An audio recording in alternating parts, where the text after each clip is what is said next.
Vous êtes sur le point d'écouter un podcast intégralement sponsorisé par Volcanic. Pour marquer les 30 ans de notre agence, nous vous emmenons dans l'envers du décor. Dans cet épisode, clin d'œil à Schweppes, avec qui l'on a vécu de grands moments au siècle dernier. Quant à cette histoire, elle est inspirée de faits réels. Bonne écoute!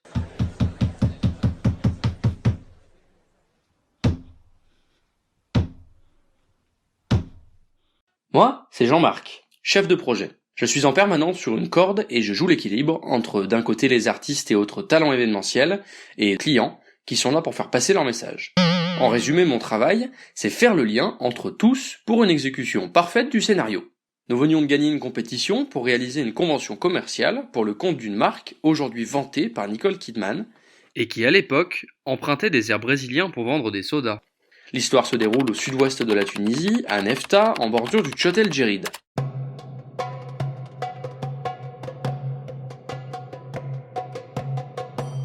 L'histoire commence par un inévitable repérage. Un bon repérage, c'est comme un bon brief. Ce sont les fondations nécessaires à la bonne exécution d'un événement. C'est là que l'on apprend à connaître et à bien maîtriser les lieux, à expliquer nos attentes, à faire la connaissance des prestataires, à vérifier les timings des trajets, bref, tout ce qu'il n'y a pas dans les livres.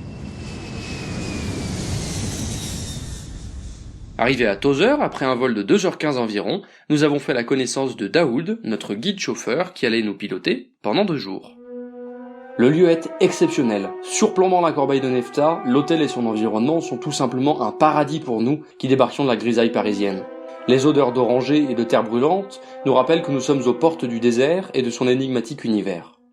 Notre thématique était tournée vers une alternance de reportages découvertes sur le terrain. Les 150 commerciaux allaient donc être transformés en reporters le temps de la convention.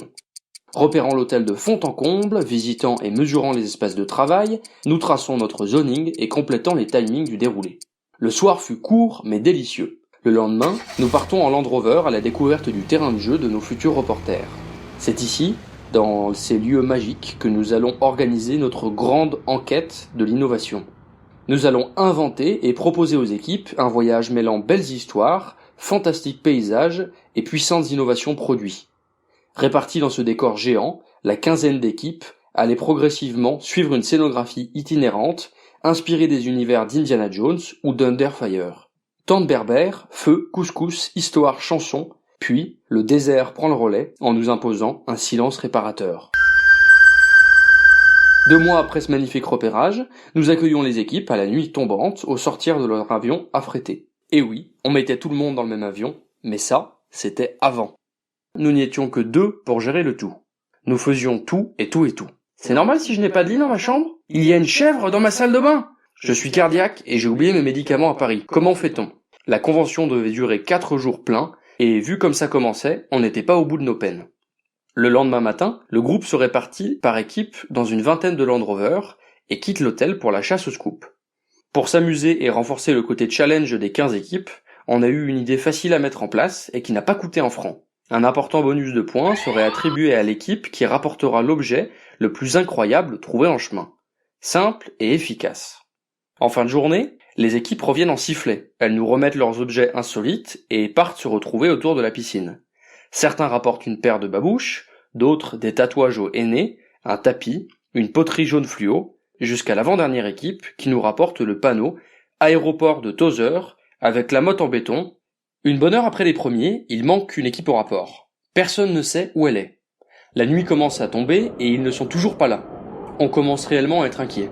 Le seul truc qui nous rassure, c'est que le 4x4 de l'équipe est conduit par un guide. Les Toki ne passaient pas dans les vallées, on n'avait donc aucun moyen de les joindre. En ces temps historiques de la convention, le téléphone n'existait pas encore en mode portable. On commençait à envisager d'aller les chercher avec l'aide de la police qui venait de nous rejoindre.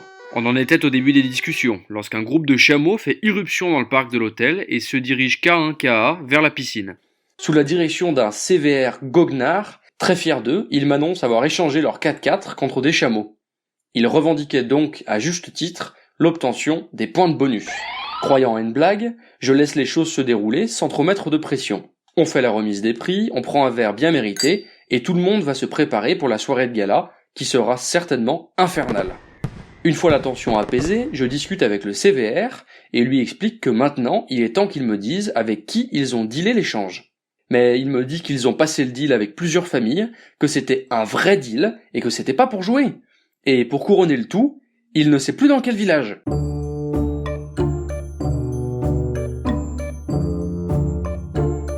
Je ressens un immense moment de solitude. On doit partir demain et je dois absolument rendre le dernier 4x4 avant de partir. Mon prestataire me menace déjà de me facturer la totalité de la voiture. Et le directeur de l'hôtel m'a fixé un ultimatum non négociable pour virer les chameaux qui broutent attachés à des palmiers dans le parc de son hôtel. Si j'ai ouï dire que la soirée avait été une réussite totale, je n'ai pas eu le temps d'échanger avec les clients qui sont partis avec Michel, Ingrid et les autres pour rentrer à Paris dans une ambiance de folie.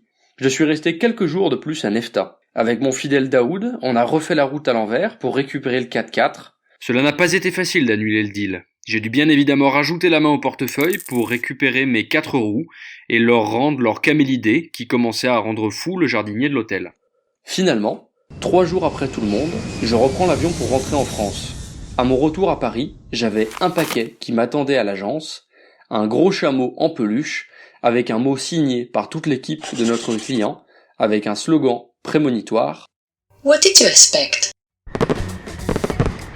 Vous venez d'écouter l'un des épisodes de la série Backstage Project, le premier podcast événementiel de l'agence Volcanic. Ne manquez pas d'écouter et de partager nos autres épisodes et surtout dites bien au monde entier que l'événementiel est un univers fantastique qui offre d'immenses champs des possibles. Merci de votre écoute et de votre soutien.